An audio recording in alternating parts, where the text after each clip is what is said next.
wabarakatuh. Kami dari kelas lintas jalur Prodi Kesehatan Masyarakat Universitas Ahmad Yani akan menyampaikan tentang advokasi kesehatan untuk memenuhi ulangan tengah semester pelajaran ekonomi kesehatan. Di sini kami beranggotakan ada Abdul Aziz dengan NPM 225036717. Yang kedua, Anissa Aprilia dengan NPM 225036707. Dan saya Sri Nurwulan dengan nomor NPM 22503670002. Apa sih pengertian dari advokasi kesehatan? Advokasi kesehatan merupakan upaya persuasif yang dilakukan untuk memperoleh komitmen atau dukungan dalam bidang kesehatan. Bidang kesehatan ini meliputi pengembangan lingkungan dan perilaku sehat. Advokasi memiliki kaitan erat dengan promosi kesehatan. Promosi kesehatan merupakan kombinasi pendidikan kesehatan dan intervensi yang berhubungan dengan bidang organisasi, politik, dan ekonomi yang direkayasa untuk memfasilitasi adaptasi perilaku dan lingkungan untuk memperbaiki kesehatan. Yang selanjutnya ada tujuan. Menurut Departemen Kesehatan Republik Indonesia tahun 2007, tujuan advokasi kesehatan memiliki dua tujuan. Yang pertama, tujuan umum, yaitu diperolehnya komitmen dan dukungan dalam upaya kesehatan, baik berupa kebijakan, tenaga, dana, sarana, kemudahan, keikutsertaan dalam kegiatan, maupun berbagai bentuk lainnya sesuai dengan keadaan dan usaha. Yang kedua, ada tujuan khusus. Nah, tujuan khusus ini ada beberapa. Yang pertama, adanya pemahaman atau pengenalan atau kesadaran. Yang kedua, adanya ketertarikan atau peminatan atau tanpa penolakan. Yang ketiga, adanya kemauan atau kepedulian atau kesanggupan untuk membantu dan menerima perubahan. Yang keempat, adanya tindakan, perbuatan, kegiatan nyata. Dan yang terakhir, adanya kelanjutan kegiatan. Jadi kegiatan itu berkesinambungan. Selanjutnya, ada sasaran advokasi kesehatan. Sasaran advokasi kesehatan adalah berbagai pihak yang diharapkan dapat memberikan dukungan terhadap upaya kesehatan, khususnya para pengambil keputusan dan penentu kebijakan di pemerintah, lembaga perwakilan, mitra di kalangan pengusaha atau swasta, badan penyandang dana, media massa, organisasi profesi, organisasi kemasyarakatan, lembaga swasta masyarakat, tokoh-tokoh yang berpengaruh dan tenar, dan kelompok potensi lainnya di masyarakat. Semuanya bukan hanya berpotensi mendukung, tetapi juga menantang atau berlawanan atau merugikan kesehatan, seperti industri rokok. Kan tadi udah sasarannya nih. Sekarang siapa sih pelaku advokasinya? Pelaku advokasi kesehatan siapa saja yang peduli terhadap upaya kesehatan dan memandang perlu adanya mitra untuk mendukung upaya tersebut.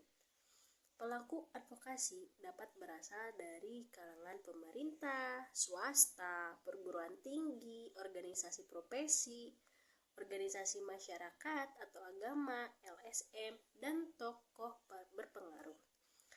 Diharapkan mereka yang memahami masalah kesehatan mempunyai kemampuan advokasi, khususnya melakukan pendekatan persuasif, dapat dipercaya dan sedapat mungkin dihormati atau setidaknya tidak tercela, khususnya di hadapan kelompok sasaran. Pendekatan advokasi kesehatan. Menurut UNFPA dan BKBN 2002, terdapat 5 pendekatan utama dalam advokasi. Pertama, yaitu melibatkan para pemimpin. Para pembuat undang-undang, mereka yang terlibat dalam penyusunan, hukum, peraturan, maupun pemimpin politik, yaitu mereka yang menetapkan kebijakan publik, sangat berpengaruh dalam menciptakan perubahan yang terkait dengan masalah sosial termasuk kesehatan. Selanjutnya, bekerja dengan media massa. Media massa sangat berperan penting dalam membentuk opini publik. Media juga sangat kuat dalam mempengaruhi persepsi publik atas isu atau masalah tertentu, terutama dalam hal kesehatan. Mengenal, membangun, dan menjaga kemitraan dengan media massa sangat penting dalam proses advokasi. Selanjutnya yaitu membangun kemitraan. Dalam upaya advokasi sangat penting dilakukan upaya jaringan, kemitraan yang berkelanjutan dengan individu, organisasi-organisasi, dan sektor lain yang bergerak dalam sektor yang sama. Dalam hal ini adalah kesehatan. Kemitraan ini dibentuk oleh individu, kelompok yang bekerja sama yang bertujuan untuk mencapai tujuan umum yang sama. Selanjutnya ada memobilisasi massa, merupakan suatu proses mengorganisasikan individu yang telah termotivasi ke dalam kelompok-kelompok atau mengorganisasikan kelompok yang sudah ada. Dengan mobilisasi dimaksudkan agar motivasi individu dapat diubah menjadi tindakan kolektif. Selanjutnya yaitu membangun kapasitas. Membangun kapasitas adalah melembagakan kemampuan untuk mengembangkan dan mengelola program yang komprehensif dan membangun kritikal massa pendukung yang memiliki keterampilan advokasi. Ada unsur dasar advokasi.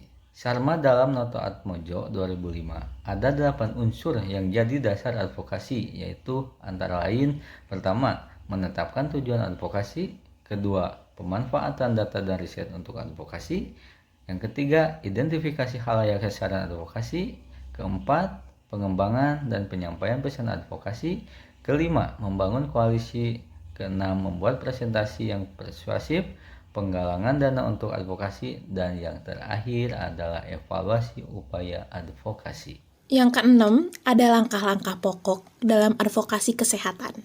Menurut Depkes tahun 2007, ada 5 langkah. Yang pertama, identifikasi dan analisis masalah atau isu yang memerlukan advokasi. Di sini perlu dirumuskan berbasis data atau fakta. Data sangat penting agar keputusan dibuat berdasarkan informasi yang tepat dan benar, sehingga data yang ada bisa tersampaikan dengan baik kepada sasaran yang sudah kita tentukan. Yang kedua, kita harus identifikasi dan analisis kelompok sasaran. Kira-kira sasarannya siapa sih? Apakah sasaran kegiatan advokasi kita ditujukan kepada para pemimpin, para pembuat keputusan, atau penentu kebijakan? Nah, si sasaran ini tuh bisa dibilang kesehatan ataupun di luar sektor kesehatan yang berpengaruh terhadap publik. Tujuannya agar para pembuat keputusan mengeluarkan kebijakan-kebijakan dengan tepat, baik dalam bentuk undang-undang, instruksi, dan yang menguntungkan bagi kesehatan. Nah, selanjutnya yang ketiga, ada siapkan dan kemas bahan informasi. Gimana sih caranya? Informasi yang kita buat harus dikemas dengan baik dan mudah dipahami oleh siapapun, terutama pada sasaran yang telah kita tentukan. Nah, bisa tokoh politik atau siapapun itu. Siapapun sasaran yang melihatnya bisa membuatnya menjadi lebih termotivasi dan bisa mengambil keputusan yang kita harapkan agar masalah kesehatan bisa segera diselesaikan. Selanjutnya yang keempat, ada rencana teknik atau cara kegiatan operasional. Di sini kita tuh menentukan teknik apa yang akan kita gunakan untuk advokasi. Bisa konsultasi, lobby, pendekatan, pembicaranya pun bisa formal ataupun informal, bisa secara diskusi, bisa secara pertemuan khusus, bisa lewat debat, petisi, atau pembuat opini, dan bisa juga lewat seminar-seminar kesehatan. Nah, makanya kalau kita buat seminar-seminar kesehatan tuh, kita juga harus ngundang orang-orang yang kita tuju. Nah, terakhir, setelah tahap 1-4 kita laksanakan dengan baik, di akhir kita akan melakukan evaluasi. Kita akan pantau gimana sih tadi kegiatannya, apakah berjalan dengan baik, terus sesuai rencana enggak sama yang udah kita susun. Terus kita harus pantau dan evaluasi juga tindak lanjut setelah advokasi terlaksana. Nah, evaluasi ini penting agar kita tahu ketercapaian tujuan tuh nyampe nggak sih gitu. Terus kalau misalnya ada hal yang harus diperbaiki, nanti kita bisa perbaiki lagi biar di advokasi selanjutnya bisa lebih berkembang dan lebih baik lagi. Oke, sekian dari kelompok kami. Terima kasih telah menonton sampai akhir.